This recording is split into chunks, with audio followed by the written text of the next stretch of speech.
Yes, guys, what is happening? Welcome back to Vinny's Talk Show. So today we're back with another Piers Morgan video, and we're in the bedroom today because the studio is out of bounds at the minute. We're having some work done in there. So when we're back, get ready because the studio is going to be looking fresh. So today we have Piers Morgan and Claire Travis discuss transgender athletes with Leah Thomas, former teammate. With Leah Thomas's former teammate. So yeah, let's get straight into it. Let's go. Leah Thomas made global headlines when she became the first transgender person to win a national college title at swimming, leading to... Okay, so let me just start by saying the absolute drastic size difference in Leah Thomas and obviously her fellow competitors. You see, this is where it gets me because I heard that Leah Thomas were actually the biggest boy in when she was a male. You know, when he was actually competing with the males, he was the biggest out of them all. So, and he's also bigger than all of the girls. And like we say, he has such a biological advantage purely because the size of him. I mean, how long his arms are, his legs are, everything. We'll get into that. Sorry, I'm getting a bit caught up. Outrage from the women she defeated. She was ranked 65th when competing as a man. Well, 3 months after that win, she was banned from competing against biological women, but she's now mounted a legal fight to overturn the ban and has potentially the Paris Olympics in her sights. I'm joined now by the former teammate of Leah Thomas, Stand With Women's spokeswoman Paula Scanlon, Outkick's CEO Clay Travis, and political journalist and defender of the indefensible on these things, Ava Santina. So welcome to all of you. Let me start with you, if I may, Paula. You have competed against Leah Thomas. In your estimation, how unfair is it that Leah Thomas was allowed to compete against biological females and is now trying to seek legal redress to do so, but potentially removing one woman from the women's Olympic team? Yeah, it's incredibly unfair. I think just looking at the situation, Leah Thomas was the tallest person on both the men's and the women's team at the University of Pennsylvania. Just the height difference, the muscle difference, the length in bones, the body shape, and also the hormones that males have that women don't. That was obviously a huge factor in... Yeah, absolutely. The biological difference that males have in comparison to the female is very, very drastic in terms of performance and athleticity. I can't really say the word. Athleticity. Still can't say it. You get the point. Like she said, men have longer bones, bigger lung capacity.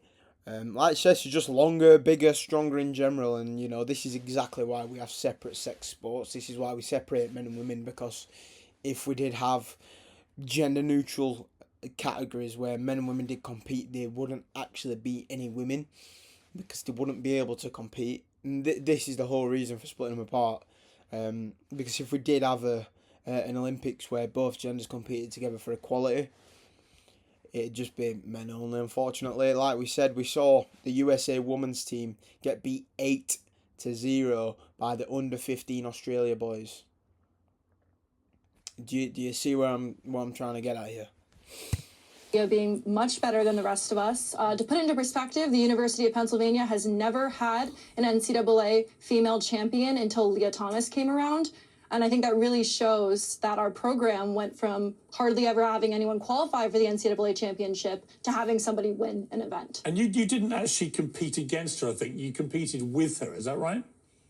Yes, I swam different events than Leah, but I was on the same team. Right. I mean, I've just seen, some of the video clips from some of the races she was in, both when she competed as a man and then as a woman. And the difference is just astounding. I mean, in one race, she... Look at the size of her. Look at the size of her. Look at the size of him. Winning by over 50 seconds or something crazy. 50 seconds. He won the women by 50 seconds. That's such a drastic... It's just amount to win by, you know. It's supposed to be competitive, not 50 seconds. Yeah, and in that event, actually, the second place finisher was a University of Pennsylvania swimmer that lost to Leah by over 2 laps in the pool. And if you were a member of the women's Olympic team for the United States, a woman, and you lost your place to Leah Thomas now, how do you think you'd feel? I would feel terrible. And in fact, the girls that Leah beat when Leah won the 500-yard freestyle, the second, third, and fourth place finisher were Olympians themselves, some of which having medals. So it already happened, and it would definitely happen in the Olympics. And I think that would be a big skin. There we go. 2 or 3 of the swimmers who actually swam against Leah Thomas were Olympians, and somebody even won medals. This therefore showing that if we had someone like Michael Phelps, for example, the world's greatest swimmer in the male category, that he would absolutely destroy the women by a drastic amount and win every single time. Like I said, this is why we separate the sexes, and this is why we need to protect women's sports overall. We need to protect women's sports, stop the biological males from coming in and boycotting the women's side of the sport, because it's terrible. Put it that way, it is terrible. And you know what, the women are just getting fed up. Like we can see already, it's only just beginning, and the women are already fed up. They're saying, "I've worked all my life to get to this goal." And for a guy who has the biological advantage from birth to come and steal it from me, how does he have the guts? How dare he? It's not fair. Talk about fairness and equality. How's this fair? Because it would affect not just NCAA athletes, but all women from all different countries that compete in the sport of swimming, and also in other sports that they allow this to happen in, they'll also be affected as well. Right. Clay Travis, I've got a feeling in like 10 years' time, maybe sooner, we're going to look back on this period of the existence of planet Earth and think, what the hell were we doing? How was this insanity being allowed to happen? And it'll probably culminate in a 6'6" transgender athlete winning the 100 meters women's race at the Olympics by about 50 yards. I mean, that's what's going to happen. Yeah, I give credit to Paula for speaking out and being willing to point out how ridiculous this is, because I do think it's going to take women athletes more so than people like you and me, Piers, who can look at this and talk about how ridiculous it is. But what we're starting to see is, in America at least, when Gallup polls this issue, increasingly massive majorities of the American population are saying this is wrong. And Piers, I don't even think you have to focus on sex itself. Obviously, men are bigger, stronger, and faster than women as a group. Yep. And by the way, that doesn't mean that some women aren't bigger, stronger, and faster than some men. No, which but it is just on that point. It is why we separate the genders at the Olympics. 100%. I mean, if you made it gender, if you had there would never be. If you had the woke dream of a gender-neutral Olympics, can you imagine how many actual women, biological females, would win a medal? No. I mean, literally, other than probably equestrian and shooting, maybe. That's it. Yeah, that's it.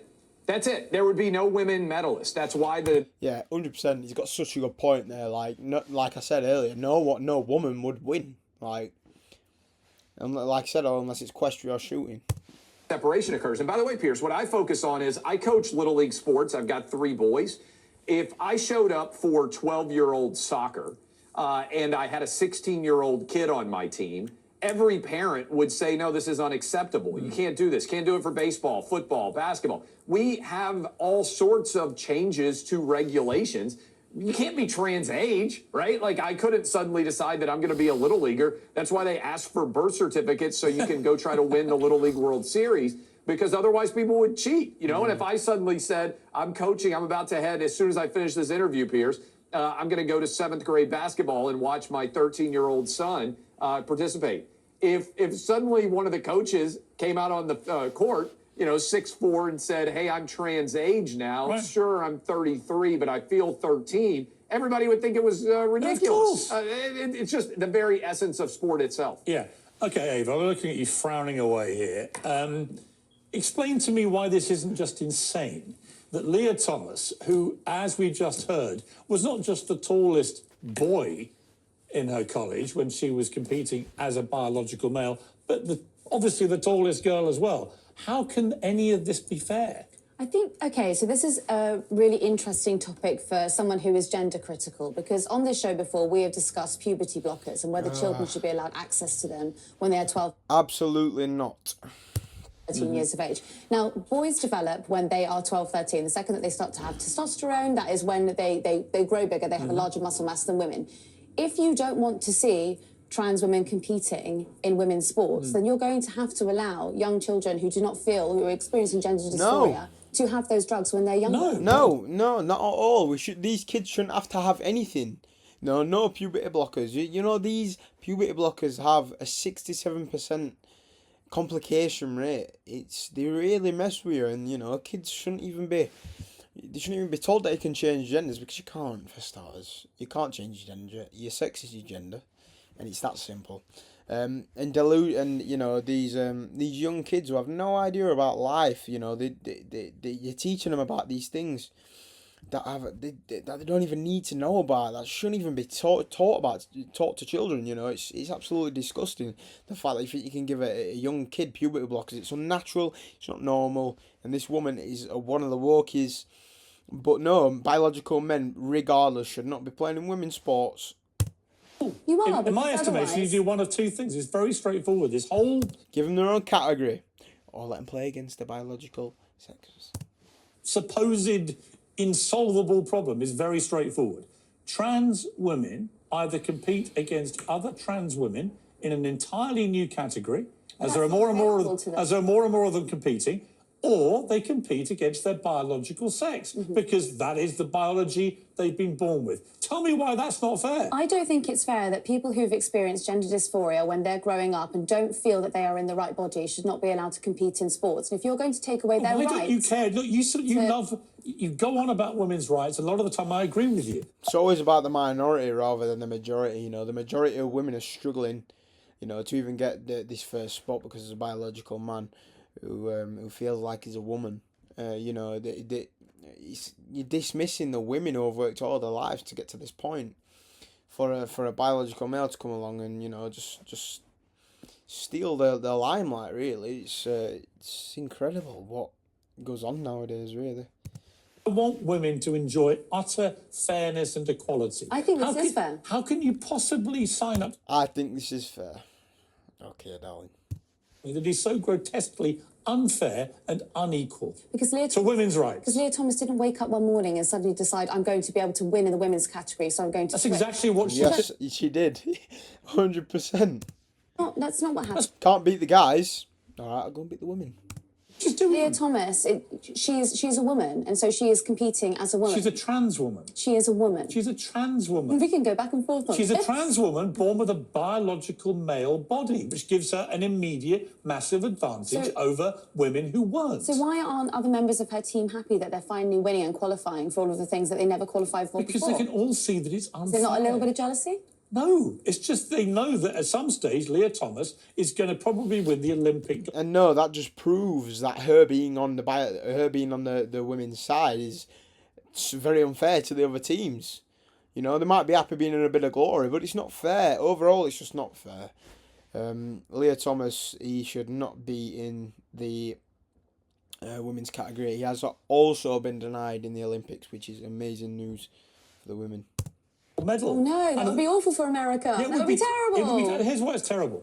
The United States women's soccer team, let's call it soccer for the benefit of this discussion, because they call themselves that, were #1 in the world, the best women's soccer players on the planet, and they got beaten, I think it was 8-1 by the Dallas under-15 boys team.